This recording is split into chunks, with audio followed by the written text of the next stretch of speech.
할매, 이거 얼마야? 1,000원에 5개 드리고 있어요. 1,000원 이렇게 팔아서 남긴 남아? 진짜 불쌍하다 불쌍해. 이 이야기가 흥미롭다면 구독과 좋아요, 그리고 어느 도시에서 시청 중이신지 댓글로 알려주세요. 지금 바로 시작합니다. 저희 동네는 서울 변두리에 자리 잡은 오래된 주택가예요. 제가 태어나고 자란 곳이기도 한 이곳은 아직까지 정겨운 시장, 골목과 작은 가게들이 남아있는 정이 넘치는 동네입니다.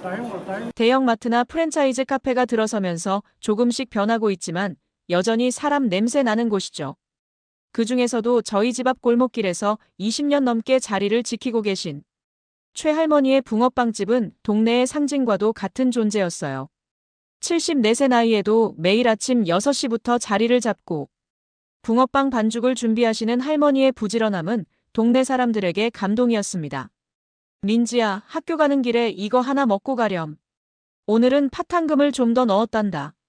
중학생 때부터 등굣길에 항상 붕어빵 하나씩을 손에 쥐어주시던 할머니의 정겨운 목소리가 아직도 귓가에 생생합니다. 저는 29이 된 지금까지도 가끔 출근길에 할머니 붕어빵을 사 먹곤 해요. 1,000원에 5개, 20회가 넘도록 바뀌지 않은 가격이죠. 할머니, 물가도 많이 올랐는데 가격 좀 올리세요. 제가 걱정스럽게 말씀드리면 할머니는 항상 같은 말씀을 하셨어요. 내가 붕어빵 파는 건 돈 벌려고 하는 게 아니라 사람 만나고 이야기 나누려고 하는 거란다. 가격 올리면 아이들이 부담스러워할 게 뻔하지. 최할머니의 붕어빵은 맛있기도 했지만 그보다 할머니의 따뜻한 마음씨가 더 큰 인기의 비결이었어요. 동네 어르신들에게는 종종 공짜로 붕어빵을 나눠주시고 용돈이 부족한 학생들에게는 다음에 와서 주면 된다며 외상도 흔쾌히 해주셨죠. 할머니의 손은 거칠고 주름졌지만 그 손이 건네는 따뜻한 붕어빵은 우리 동네 사람들의 마음까지 따뜻하게 데워주었습니다. 특히 겨울이면 할머니 붕어빵 앞에 동네 사람들이 모여 이야기꽃을 피웠고 그곳은 자연스럽게 주민들의 사랑방이 되었어요. 어린 시절 저는 할머니가 붕어빵집을 하시는 이유가 생계 때문이라고만 생각했습니다. 하지만 나이가 들면서 할머니에게 붕어빵집은 단순한 장사가 아닌 삶의 일부이자 보람이라는 것을 조금씩 이해하게 되었어요. 할머니는 붕어빵을 통해 사람들과 소통하고 동네의 크고 작은 이야기를 나누며 살아가는 기쁨을 찾고 계셨던 거죠. 벤츠 아저씨의 등장은 꽤나 무례했어요. 우리 동네의 평화로운 일상에 작은 파문이 일기 시작한 건 지난해 가을부터였어요.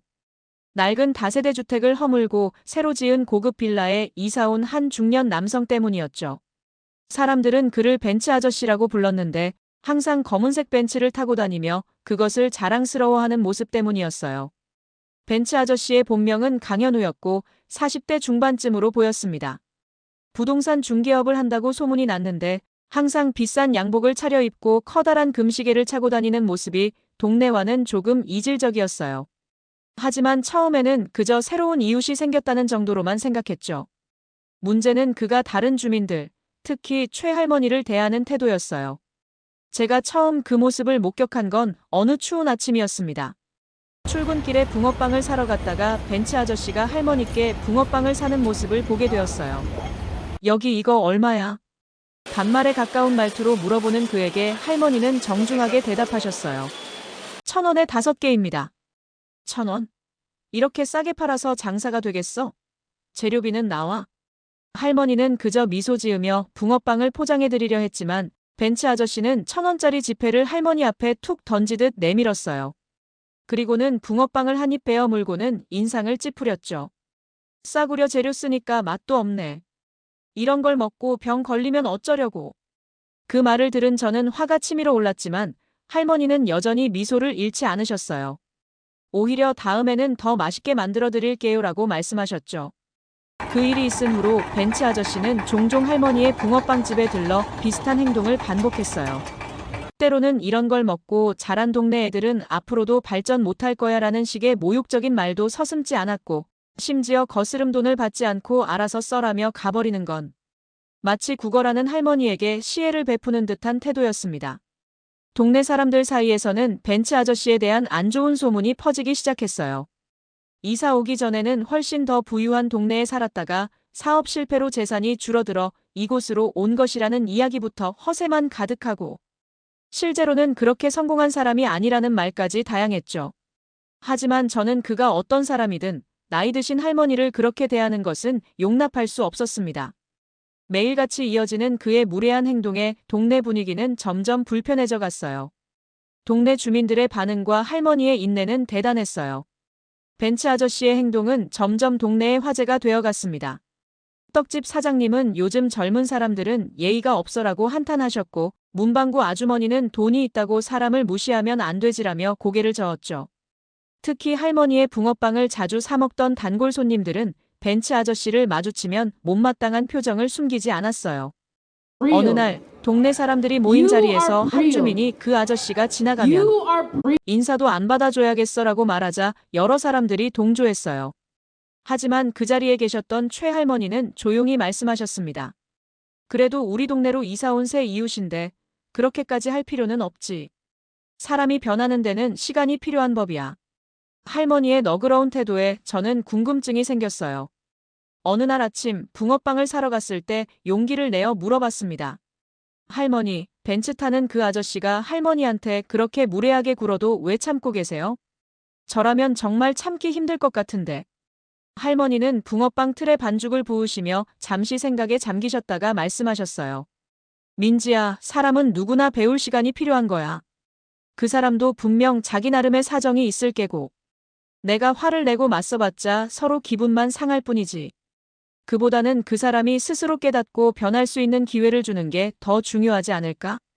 그 말씀을 들으며 저는 할머니의 지혜로움에 다시 한번 감동했어요.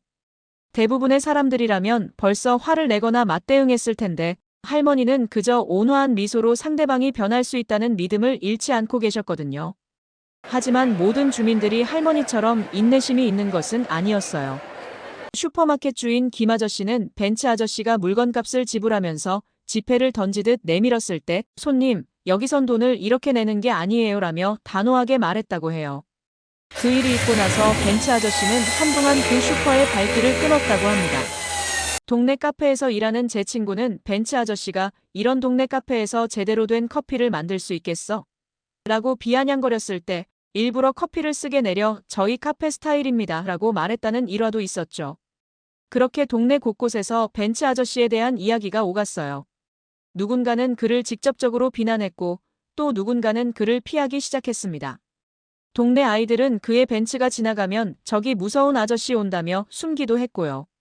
그런 상황에서도 할머니만은 변함없이 그를 대했습니다. 매일 아침 벤츠 아저씨가 붕어빵집에 들르면 오늘도 좋은 하루 되세요라고 인사하셨고 때로는 더 맛있게 구운 붕어빵을 골라주시기도 했어요. 그런 할머니의 모습을 보며 저는 진정한 어른의 품격이 무엇인지 배우게 되었습니다. 할머니의 정체를 우연히 알게 되었을 땐 진짜 너무 놀랐어요. 어느 주말, 저는 동네 도서관에서 취업 준비를 위한 공부를 하고 있었어요. 잠시 휴식을 취하며 서가를 둘러보던 중 눈에 띄는 경제 잡지 한 권을 발견했습니다. 숨겨진 억만장자들이라는 특집 기사가 실린 잡지였어요. 호기심에 펼쳐본 그 잡지에서 저는 깜짝 놀랄 만한 사실을 발견했습니다. 대한민국의 숨겨진 부자들 마이너스 화려함을 거부하고 소박하게 사는 억만장자들이라는 제목의 기사 중간에 너무나 익숙한 얼굴이 제 시선을 사로잡았어요. 바로 우리 동네 붕어빵집 최 할머니였습니다. 처음에는 제 눈을 의심했어요. 하지만 기사를 읽어보니 틀림없었습니다. 최경숙 할머니는 국내 유명 건설회사 대원건설의 창업자 고 박재훈 회장의 미망인이었고 현재 3천억 원대의 자산을 보유한 억만장자라는 사실이 적혀 있었어요. 기사에 따르면 할머니는 남편이 세상을 떠난 후 회사의 경영권은 자녀들에게 물려주고 본인의 지분에서 나오는 수익 대부분을 교육과 복지 분야에 기부해왔다고 합니다. 특히 소외계층 아이들을 위한 장학재단을 운영하며 매년 수백 명의 학생들에게 장학금을 지원하고 있다는 내용이었죠. 더 놀라운 것은 할머니가 20년 넘게 서울 외곽의 한 동네에서 붕어빵 장사를 하며 평범한 이웃으로 살아왔다는 사실이었어요. 기사에는 할머니의 인터뷰도 실려 있었습니다. 돈이 많다고 특별한 삶을 살 필요는 없어요. 저는 사람들과 함께 일상을 나누는 것이 가장 행복합니다. 붕어빵을 팔면서 만나는 이웃들의 소소한 이야기, 아이들의 웃음소리. 그것이 제게는 어떤 호화로운 생활보다 값진 거죠. 그 기사를 읽는 동안 저는 할머니에 대한 존경심이 더욱 커졌어요. 엄청난 부를 가졌음에도 그것을 자랑하거나 과시하지 않고 오히려 자신의 재산으로 선한 영향력을 행사하고 계셨으니까요. 도서관에서 나와 붕어빵집으로 향하는 발걸음이 어쩐지 무거웠습니다. 그동안 평범한 할머니로만 생각했던 분이 사실은 이런 대단한 분이었다니. 할머니를 바라보는 시선이 달라질까봐 걱정도 됐어요. 붕어빵집에 도착했을 때 할머니는 여전히 그 자리에서 붕어빵을 굽고 계셨습니다. 저를 보자 반갑게 손을 흔드시는 모습은 전과 다름없었어요. 민지야, 오늘은 공부하는 날 아니었어? 네, 도서관에 다녀오는 길이에요. 할머니. 말을 꺼내려다 멈칫했어요. 할머니의 정체에 대해 알게 된 사실을 말해야 할지 고민되었거든요. 결국 저는 그냥 붕어빵을 사는 것으로 대화를 마무리했습니다. 집으로 돌아오는 길, 저는 계속해서 생각했어요. 왜 그렇게 부유한 분이 이 작은 동네에서 붕어빵을 팔며 살아가실까? 그리고 벤츠 아저씨 같은 사람의 무례함도 참아내시는 걸까? 기사에서 읽은 할머니의 말씀이 떠올랐습니다. 진정한 분은 통장 잔고가 아니라 마음의 풍요로움이라고 하셨던 그 말씀이 이제야 비로소 이해가 되는 것 같았어요. 동네 행사에서의 반전 이야기도 해드릴게요. 일주일 후, 우리 동네 주민센터에서는 지역사회 기부자 감사 행사가 열렸습니다. 평소 같으면 크게 관심 두지 않았을 행사였지만 최근 알게 된 할머니에 대한 사실 때문에 호기심이 생겨 참석하기로 했어요. 행사장에 도착하니 예상보다 많은 주민들이 모여 있었어요. 동네에서 활동하는 봉사단체들과 지역 발전에 기여한 사람들을 위한 작은 시상식도 준비되어 있었죠. 저는 조용히 뒷자리에 앉아 행사가 시작되기를 기다렸습니다. 얼마 지나지 않아 사회자가 등장해 행사의 시작을 알렸어요. 첫 순서는 지역 발전에 큰 기여를 한 숨은 기부자에 대한 감사패 증정이었습니다. 다음은 지난 15년간 우리 지역의 도서관, 놀이터, 노인정 건립과 운영에 막대한 지원을 해주신 분을 모시겠습니다. 특히 청소년 장학사업과 독거노인 지원 사업에 아낌없는 후원을 해주신 최경숙님을 큰 박수로 맞이해주세요. 그 순간 저는 깜짝 놀랐어요. 단상으로 천천히 걸어 나오시는 분은 다름 아닌 붕어빵집 최할머니였으니까요. 평소 입으시던 앞치마 대신 단정한 한복을 입으신 할머니의 모습은 우아하고 당당해 보였습니다. 저는 특별한 일을 한 것이 아닙니다. 제가 받은 것보다 더 많이 나누는 것이 당연한 일이라고 생각합니다. 할머니의 소박한 수상 소감에 행사장은 뜨거운 박수로 가득 찼어요. 그때였습니다. 행사장 입구 쪽에서 익숙한 얼굴이 보였어요. 바로 벤츠 아저씨였습니다. 아마도 주민센터에 무슨 일로 들렀다가 우연히 행사장을 지나가던 참이었나 봐요. 벤츠 아저씨는 단상 위에 할머니를 보고 놀란 표정을 감추지 못했어요. 사회자가 할머니의 양력을 소개할 때마다 그의 얼굴은 점점 당혹스러워 보였습니다. 최경숙님은 대원건설 창업주의 미망인으로 현재 대원장학재단의 이사장을 맡고 계십니다. 또한 우리 지역 발전을 위해 10억 원 이상의 기부금을 출연하셨으며 소개가 계속될수록 벤츠 아저씨의 표정은 창백해졌어요. 특히 할머니가 최근에 동네 초등학교 앞 횡단보도에 안전시설을 설치하는데 5천만 원을 기부했다는 이야기가 나올 때는 그가 몸을 움츠리는 모습이 보였습니다. 행사가 끝나고 사람들이 할머니께 축하 인사를 건넬 때 저는 벤츠 아저씨가 행사장을 황급히 빠져나가는 모습을 목격했어요. 그의 걸음걸이에서 당혹감과 부끄러움이 느껴졌습니다. 다음 날, 동네는 할머니의 정체에 대한 소문으로 떠들썩했어요. 지금까지 알고 지내던 소박한 붕어빵 할머니가 사실은 엄청난 부자라는 사실에 많은 사람들이 놀라워했죠. 특히 할머니를 무시하던 벤츠 아저씨 이야기와 엮이면서 사람들 사이에서는 돈의 크기와 인격의 크기는 비례하지 않는다는 이야기가 회자되었습니다. 저는 할머니의 붕어빵집으로 향했어요. 평소처럼 붕어빵을 구우시던 할머니는 저를 보자 환하게 웃으셨습니다. 할머니, 어제 행사에서 뵀어요. 왜 그동안 말씀 안 하셨어요? 할머니는 붕어빵 틀에 반죽을 부으시며 대답하셨어요. 굳이 말할 필요가 있었을까? 나는 그저 할머니고 싶었을 뿐이야. 돈이 많다고 사람들이 나를 다르게 대하는 건 원치 않았거든. 그 말씀에 저는 고개를 끄덕였어요. 할머니께서 평범한 붕어빵 장수로 살아오신 이유가 이해됐으니까요. 그저 사람 대 사람으로 진솔하게 만나고 싶으셨던 거죠. 동네 주민들 반응은 어땠냐면요. 행사 이후 이틀이 지났을 때였어요. 아침 일찍 붕어빵집 앞을 지나가는데 놀라운 광경을 목격했습니다. 벤츠 아저씨가 할머니 앞에서 깍듯이 허리를 숙이고 있었거든요. 어르신, 정말 죄송합니다. 제가 무례했습니다. 이건 제 성의입니다. 벤츠 아저씨는 고급스러운 선물 상자를 할머니께 내밀었어요. 분명 값비싼 것이겠죠. 하지만 할머니는 그 선물을 받지 않으셨습니다. 괜찮아요. 사과는 받지만 선물은 필요 없어요. 그냥 앞으로 이웃으로 잘 지내면 돼요. 할머니의 단호한 거절에도 벤츠 아저씨는 며칠 동안 계속해서 찾아왔어요. 때로는 고급 과일 바구니를, 때로는 건강식품을 들고서요. 심지어 어느 날은 할머니의 붕어빵을 한 번에 100개나 사겠다며 큰돈을 내밀기도 했습니다. 하지만 그의 갑작스러운 태도, 변화를 동네 사람들은 냉소적으로 바라봤어요. 붕어빵을 사러 온 아주머니들은 속삭였죠. 돈 많은 줄 알았으면 처음부터 저렇게 굴었겠지. 자기 이익을 위해서라면 금방 변하는 사람이야. 이발소 김 아저씨는 더 직설적이었습니다. 사람 됨됨이는 하루아침에 바뀌는 게 아니야. 저건 진심이 아니라 계산이지.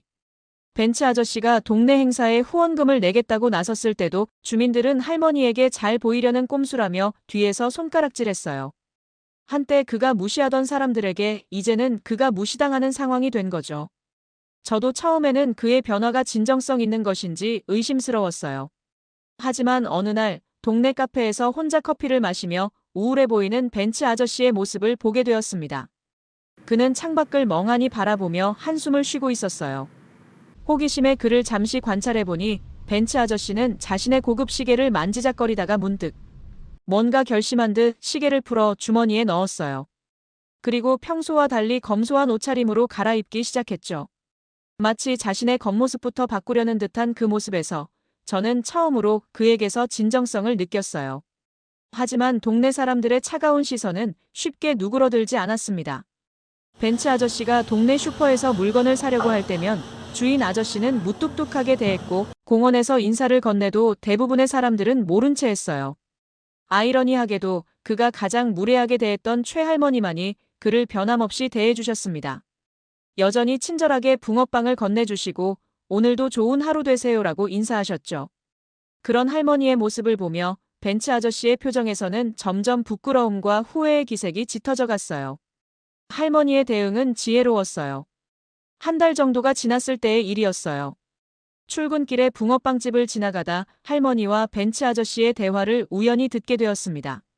할머니는 평소와 다름없이 붕어빵을 굽고 계셨고 벤츠 아저씨는 어색한 표정으로 서 있었어요. 할머니. 아니, 어르신. 제가 지난번에 말씀드렸던 투자 제안은 생각해 보셨습니까? 제가 좋은 물건이 들어왔는데 어르신께서 투자하시면 큰 수익을 보장해 드릴 수 있습니다.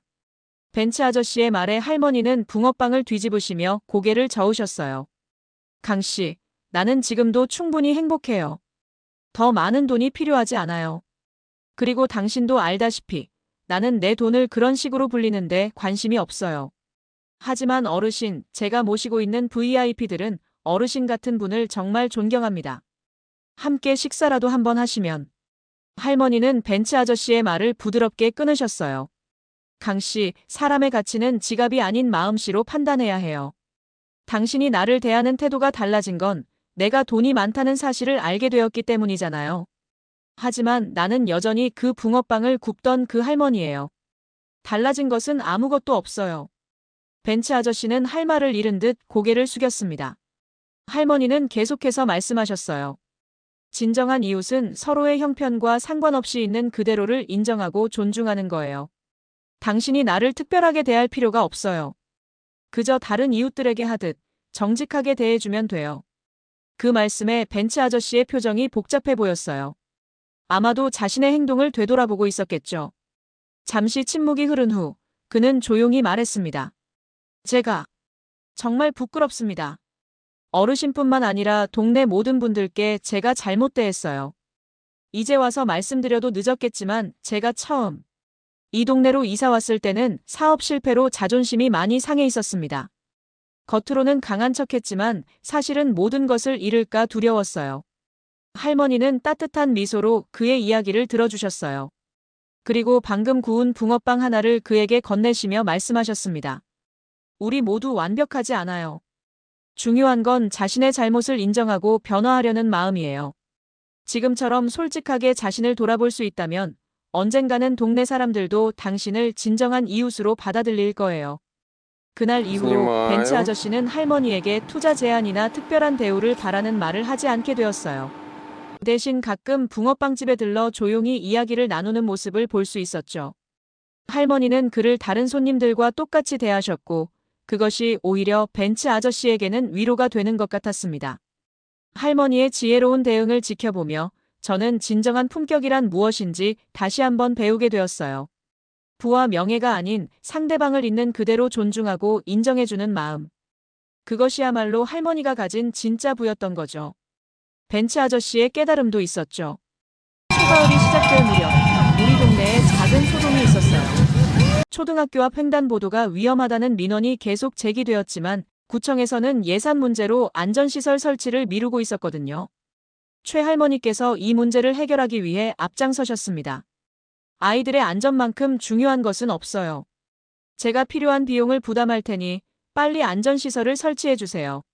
할머니의 제안으로 구청에서는 공사 계획을 세웠지만 횡단보도 주변 상인들과의 협의 문제로 또다시 지연되었어요. 이때 뜻밖의 인물이 나섰습니다. 바로 벤츠 아저씨였어요. 제가 부동산 중개업을 하면서 이 지역 상인들과 알게 된 분들이 많습니다. 제가 중간에서 조율해 보겠습니다. 벤츠 아저씨는 적극적으로 나서서 상인들을 만나고 그들의 우려사항을 듣고 대안을 제시했어요. 밤늦게까지 여러 가게를 돌아다니며 설득하는 그의 모습은 이전의 오만한 태도와는 완전히 달랐습니다. 결국 그의 노력으로 상인들의 동의를 얻어냈고 안전한 통학로 만들기 프로젝트가 시작되었어요.